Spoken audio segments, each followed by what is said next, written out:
Group C to me. This wonderful car that got it all going, what, in 1982. And so I discovered Group C just when I, gave up single-seater racing. Started, 10 years with this magnificent formula. I was so lucky to be part of it. They're just fantastic cars, and Le Mans for 10 years was magnificent. Do you recognise this? Well, that's a Nissan. That's the Japanese cars. I raced in Japan a lot. The Japanese Group C Championship was almost as competitive as the World Championship. This was a Nissan factory car that really came strong in the late 80s.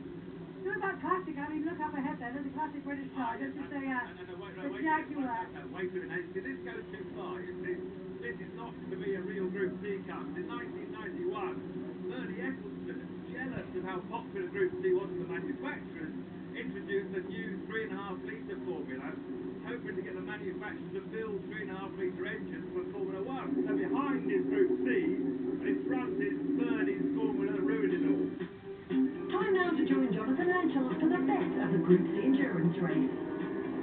And it's go in this endurance race. Look out for that car number 8, the Jaguar XJR14, a multiple winner in single-seaters and sports cars, Nicholas Manassian. He is likely to be the front runner. The man the rest have to chase and catch. Some famous cars, some famous names. Look out for Gareth Evans and Bob Berridge in the Mercedes C12. The Nissans with Steve Candy and Katsu Kubota. But it's Manassian in that famous Jaguar already starting to pull away from the rest of the field. Class of the field with Ross Brawl and Tom Walkinshaw pulling the strings at the World Sports Car Championship in 1991. 23 years on this same car with the car and driver combination in this race. The lap record could go because Manassian is that quick. Car number 25, Katsu Kubota. Nissan R90, Steve Tandy in the yellow Nissan R90. And that's Kubota coming through on the inside of Gareth Evans. Here's Manassian stopping now. He'll be staying to do a single stint, no driver change. There is Sabine Schmidt waiting for her pit stop changeover. Her boyfriend, Klaus Aban, is driving that black Porsche 962, but he's under pressure from another Porsche as well, another 962. They're coming up to Village. It's a right-hander. Oh, they've come together. There was never really a chance there. That's Christophe Donsenberg, the Belgian. And both could be out of the race. And he is going to stop, it seems. Damage certainly to the front left. But what about Amelin? Is Sabine actually going to get in the car?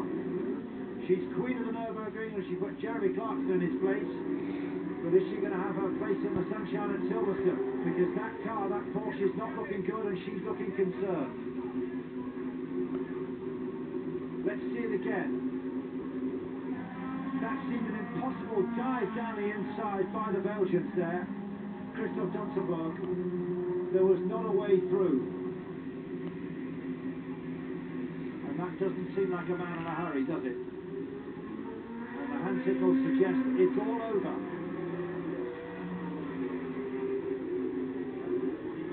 Contrast her emotions with those of Nicholas Manassian. He's just set a new lap record. He's beaten it, 136.712, an average of more than 122 miles an hour. And here is Amelin. He is not happy.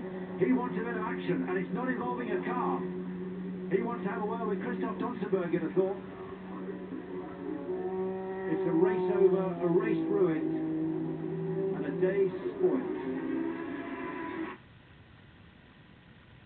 Arms in the sunshine.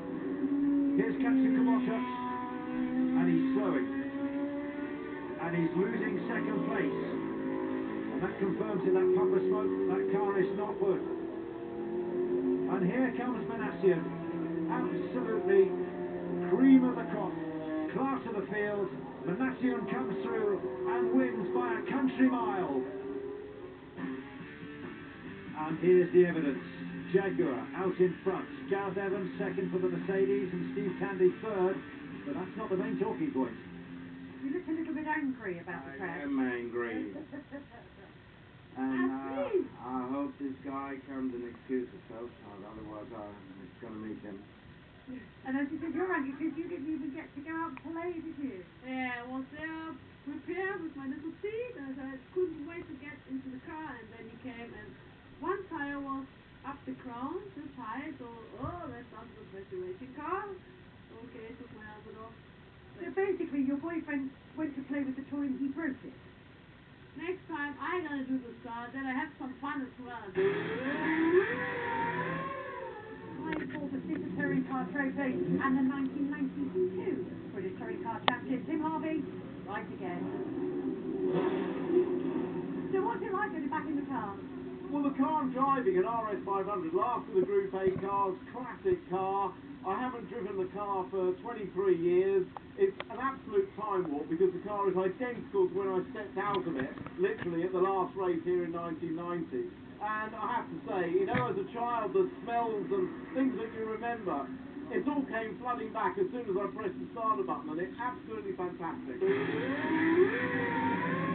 this is one event I'm really looking forward to, the Super Touring Car Trophy. Keep an eye out for the bloke in car number 3. This should be fun. Get set for fireworks. All eyes then on Tim Harvey, car number 3, centre stage in the blue RS500, the Ford Sierra, as he leads them off through Abbey into these first sweeping corners. He didn't win the championship in this car. It's his first time, as he was saying, for 23 years that he's sitting in the car. How will the engine take it? How strong is this car? How strong is racing instincts maybe as well? He leads at the moment. Tim Harvey on a favourite stomping ground.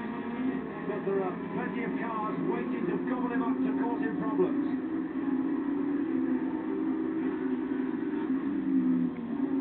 This is a great year for the British Touring Car Championship.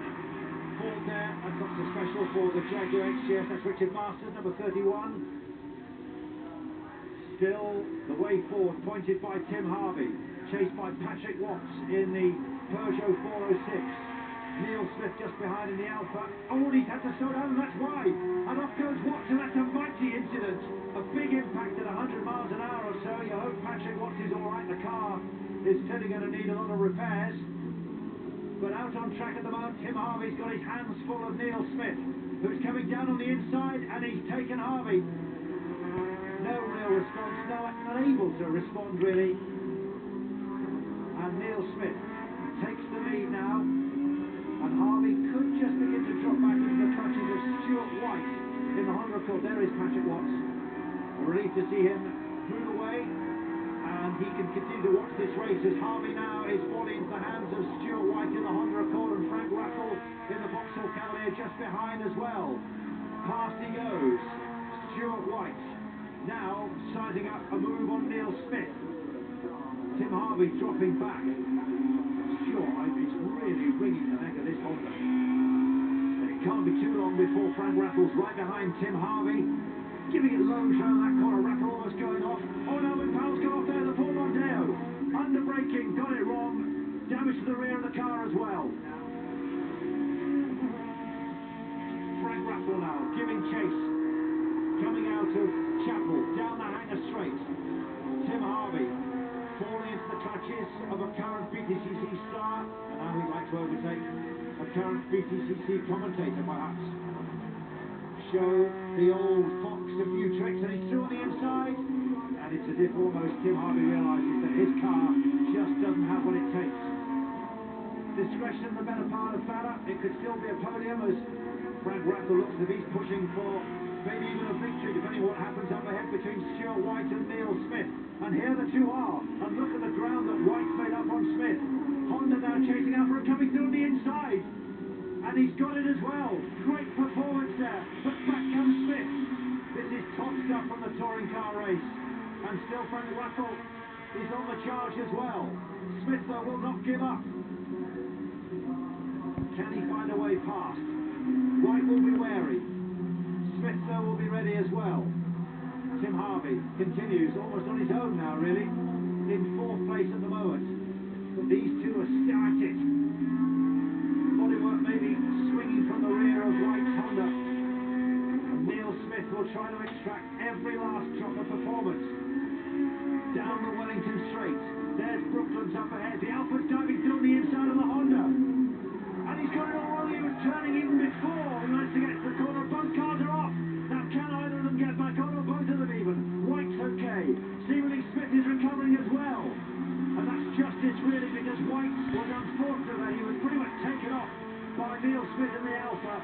Frank Raffle is right behind.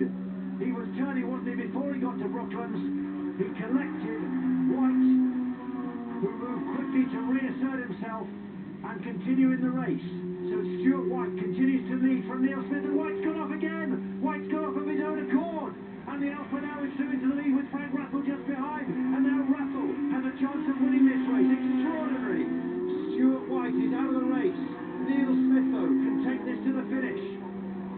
Raffle will push him all the way, trying on the inside line. The checkered flag is waiting. And just across the line, by barely a car length, is Neil Smith, and Tim Harvey does indeed get his podium in third. What a finish. I have to say, that was an absolutely brilliant race to watch. Fun to take part in, as I would imagine. It was absolutely brilliant. I absolutely loved it. I mean, unfortunately, I had to back off massively early because the engine was overheating. And That's his excuse. yeah, trust me, I could have shown you a few things. Well, you were kind of punching above your car's weight for a while at the beginning. We leading the race for quite a while, weren't you? Yeah, I don't think a Group A of Cossy's led one of these races before, so that was quite nice. And honestly, if I could have kept going that hard with the car, I'm pretty sure I could have done it. But you know, it's the original 1990 engine, so I didn't really want to lunch it, although it did go on the end. But I had a bit of a half lap, just showing Frank a few power slides. And how did it feel, Frank, when you just... Look, I won't say cruise past, that being too much, but when you got past the car Okay, here... To be fair, he did. No, don't say that. When I saw him up, I thought, oh, yeah, good, he's slowing down for me. We can have a bit of a battle, but I didn't expect it. After the first few laps, I was really fighting the car, and Tim was gone up the road and saw a few others, and I thought, I can just keep my tyres in good shape, get back onto the podium, and then, yeah, they came together, and we nearly ended up on the top step. The drama didn't stop there, as Neil Smith was later excluded for his move on Stuart White's Honda. That promoted Frank Raffle to first, with Tim Harvey second and Craig Davies third. Unfortunately, that is it from Silverstone Classics 2013, the world's biggest classic car motor racing festival. We'll be back next year, and I will see you soon.